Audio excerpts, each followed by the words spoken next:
اگر یہ عوام کو بتا دینا کہ امریکہ نے ہمارے ملک میں انٹرفیرنس کی ہے، خواہ وہ درست ہے یا درست نہیں ہے، یا ایک جو بھی ان کا انفیرنس ہے، اس سے یہ اس انفارمیشن کو پبلک کر دینے کے اوپر اگر سیکرٹ آفیشیل ایکٹ لگتا ہے تو اس پہ سیکرٹ آفیشیل ایکٹ کیوں نہیں لگتا جب کہا جاتا ہے کہ امریکن پریزیڈنٹ کی مجھے فون کال آئی اور مجھے کہا گیا کہ either you're with us or against us.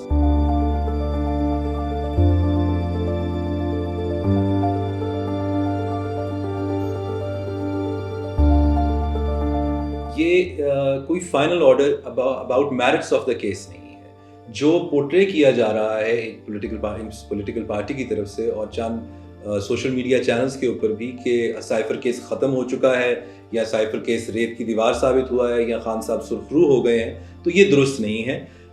Us case کے اندر کیس کے میرٹس کے اوپر تو بات ہی نہیں کی گئی. یہ آئی سی اے لمیٹڈ تھی صرف پروسیجرل میٹرز کے اوپر کہ کیا آیا قانونی لوازمات کو پورا کیا گیا ہے یا نہیں کیا گیا.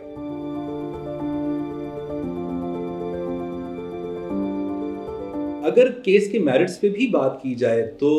اس کا آؤٹ کم اس سے کوئی خاطر خواہ مختلف نہیں آنا چاہیے، کیونکہ یہ پرائم منسٹر ہی کا ثوابدید ہوتا ہے کہ اس نے کس ملک کے ساتھ کیسے تعلقات رکھنے ہیں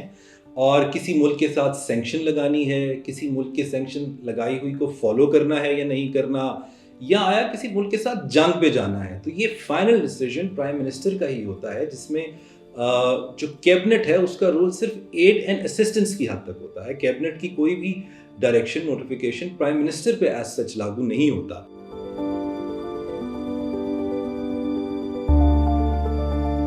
اگر یہ عوام کو بتا دینا کہ امریکہ نے ہمارے ملک میں انٹرفیرنس کی ہے، خواہ وہ درست ہے یا درست نہیں ہے، یا ایک جو بھی ان کا انفیرنس ہے، اس سے یہ اس انفارمیشن کو پبلک کر دینے کے اوپر اگر سیکرٹ آفیشیل ایکٹ لگتا ہے تو اس پہ سیکرٹ آفیشیل ایکٹ کیوں نہیں لگتا جب کہا جاتا ہے کہ امریکن پریزیڈنٹ کی مجھے فون کال آئی اور مجھے کہا گیا کہ either you're with us or against us. اس انفارمیشن کو پبلک کرنے پہ کیوں نہیں لگتا؟ اسی کو مزید اگر پیچھے لے کر جائیں تو اس انفارمیشن کو پبلک کرنے پہ کیوں نہیں لگتا کہ امریکنز ہمیں دباؤ ڈال رہے تھے کہ ہم سے جو چاہیں لے لیں مگر ایٹمی دھماکے نہ کریں. تو جب وہاں پر آفیشیل سیکرٹ ایکٹ نہیں لگتا، وہ بھی اس وقت کے پرائم منسٹر یا پریزیڈنٹ کی ثوابدید تھی، تو اس وقت بھی یہ پرائم منسٹر ہی کی ثوابدید تھی کہ اس نے کس ملک کے ساتھ کیا روابط رکھنے ہیں اور کیا رابطے نہیں رکھنے.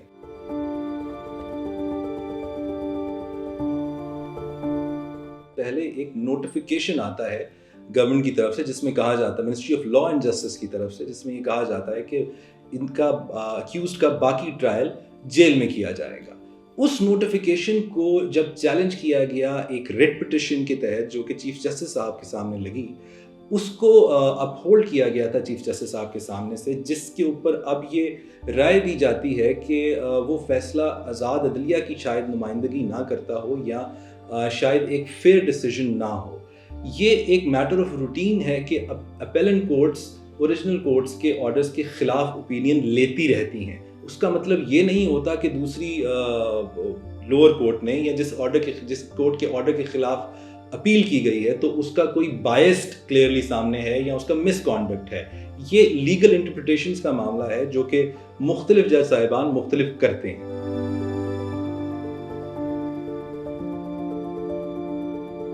اب اگر اس ریٹ پٹیشن کو ہم دیکھتے ہیں تو ہماری رائے یہ بنتی ہے کہ شاید اس کو بہت جلدی میں دائر کر دیا گیا تھا اور کورٹ کو یہ کنونس کرنے میں ناکام رہے ہیں کہ وہ کورٹ سے ایکچولی کیا چاہتے ہیں اور کن وجوہات کی بنا پر چاہتے ہیں. فار ایگزامپل، جو ریٹ پٹیشن میں گراؤنڈ لیا گیا ان میں سے ایک گراؤنڈ یہ تھا کہ آفیشیل سیکرٹ ایکٹ کے اوپر کرمنل پروسیجرل کوڈ اپلائی ہی نہیں کرتا، جبکہ آئی سی اے میں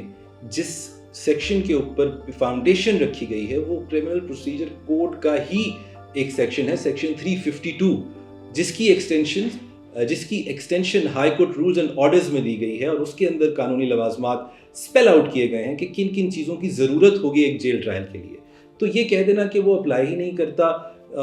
کوئی بہت بہترین ایک اسرشن شاید نہیں ثابت ہوئی پی ٹی آئی کے وکلاء کی طرف سے. مزید یہ کہا گیا کہ جو جج صاحب ہیں ان کی اپوائنٹمنٹ اس لیے غلط ہے کیونکہ اس کورٹ کے اندر ایک